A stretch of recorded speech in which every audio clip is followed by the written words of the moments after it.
Jaya Radha Madhava Punya Bihari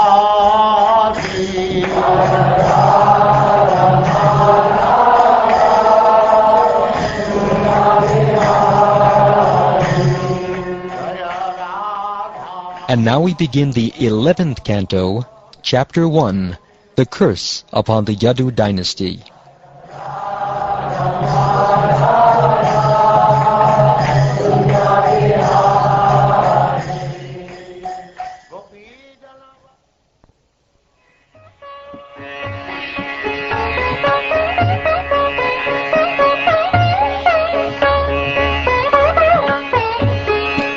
Sri Shukdev Goswami said, Lord Sri Krishna, accompanied by Balaram and surrounded by the Yadu dynasty, executed the killing of many demons. Then, further to remove the burden of the earth, the Lord arranged for the great battle of Kurukshetra, which suddenly erupted in violence between the Kurus and the Pandavas. Because the sons of Pandu were engaged by the numerous offenses of their enemies, such as duplicitous gambling, verbal insults, the seizing of Draupadi's hair, and many other cruel transgressions, the Supreme Lord engaged those Pandavas as the immediate cause to execute his will. On the pretext of the battle of Kurukshetra, Lord Krishna arranged for all the kings who were burdening the earth to assemble with their armies on opposite sides of the battlefield. And when the Lord killed them through the agency of war, the earth was relieved of its burden. The Supreme Personality of Godhead used the Yadu dynasty, which was protected by his own arms, to eliminate the kings who with their armies had been the burden of this earth. Then the unfathomable Lord thought to himself, Although some may say that the earth's burden is now gone, in my opinion it is not yet gone, because there still remains the Yadava dynasty itself, whose strength is unbearable for the earth. No outside force could ever bring about the defeat of this family, the Yadu dynasty, whose members have always been fully surrendered to me, and are unrestricted in their opulence. But if I inspire a quarrel within the dynasty, that quarrel will act just like a fire created from the friction of bamboo in a grove, and then I shall achieve my real purpose and return to my eternal abode.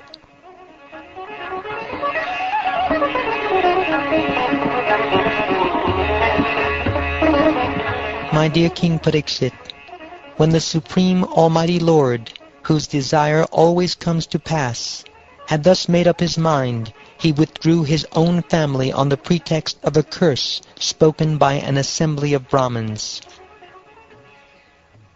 The Supreme Personality of Godhead, Krishna, is the reservoir of all beauty. All beautiful things emanate from him, and his personal form is so attractive that it steals the eyes away from all other objects, which then seem devoid of beauty in comparison to him. When Lord Krishna was on the earth, he attracted the eyes of all people. When Krishna spoke, his words attracted the minds of all who remembered them. By seeing the footsteps of Lord Krishna, people became attracted to him, and thus they wanted to offer their bodily activities to the Lord as his followers. In this way, Krishna very easily spread his glories, which are sung throughout the world by the most sublime and essential Vedic verses. Lord Krishna considered that simply by hearing and chanting those glories, conditioned souls born in the future would cross beyond the darkness of ignorance. Being satisfied with this arrangement, he left for his desired destination. How could the Brahmins curse the Vrishnis, who were always respectful to the Brahmins, charitable, and inclined to serve senior and exalted personalities, and whose minds were always fully absorbed in the thought of Lord Krishna? What was the motive for this curse? What did it consist of, O purest of the twice-born? And how could such a disagreement have arisen among the Yadus, who all shared the same goal of life? Please tell me all these things. The Lord, who who bore his body as the amalgamation of everything beautiful, dutifully executed the most auspicious activities while on the earth, although he was in fact, without any endeavor, already satisfied in all desires.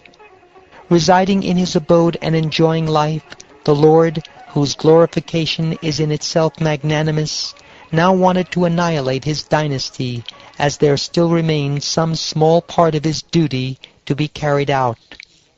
The sages Vishvamitra, Asita, Kanva, Durvasa, Bhrigu, Angira, Kashyapa, Vamadev, Atri, and Vasishta, along with Narad and others, once performed fruitive rituals that award abundant pious results, bring great happiness, and take away the sins of Kali Yuga for the whole world by merely being recounted.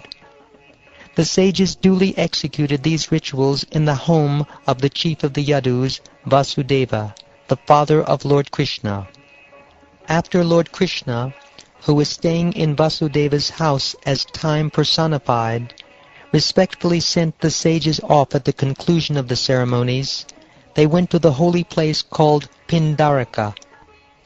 To that holy place the young boys of the Yadu dynasty had brought Samba, son of Jambavati, dressed in woman's garb.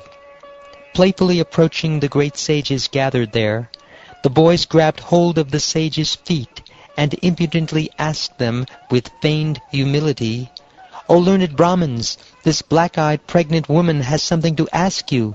She is too embarrassed to inquire for herself.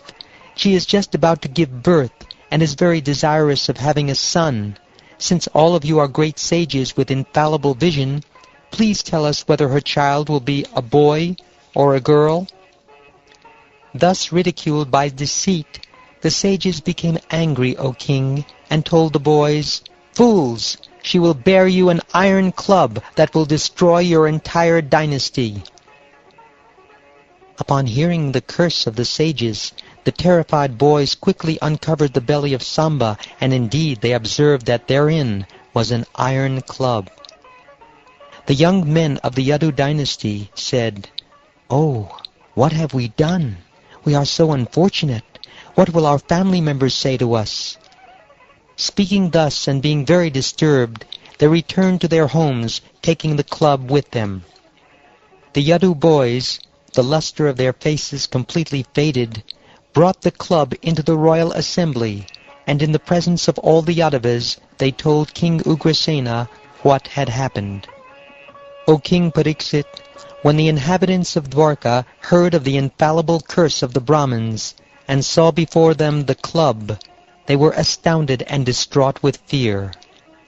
After having the club ground to bits, King Ahuka, or Ugrasena, of the Yadus, personally threw the pieces, along with the remaining lump of iron, into the water of the ocean.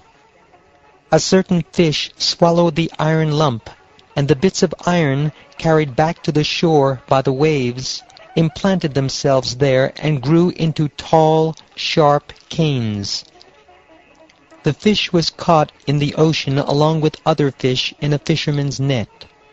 The iron lump in the fish's stomach was taken by the hunter Jara, who fixed it as an arrowhead at the end of his shaft. Knowing fully the significance of all these events, the Supreme Lord, though capable of reversing the Brahman's curse, did not wish to do so.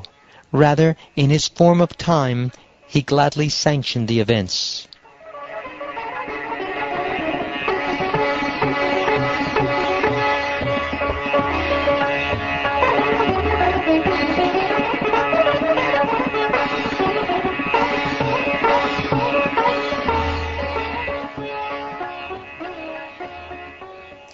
Thus ends the first chapter of the 11th canto of the Srimad Bhagavatam, entitled The Curse upon the Yadu Dynasty.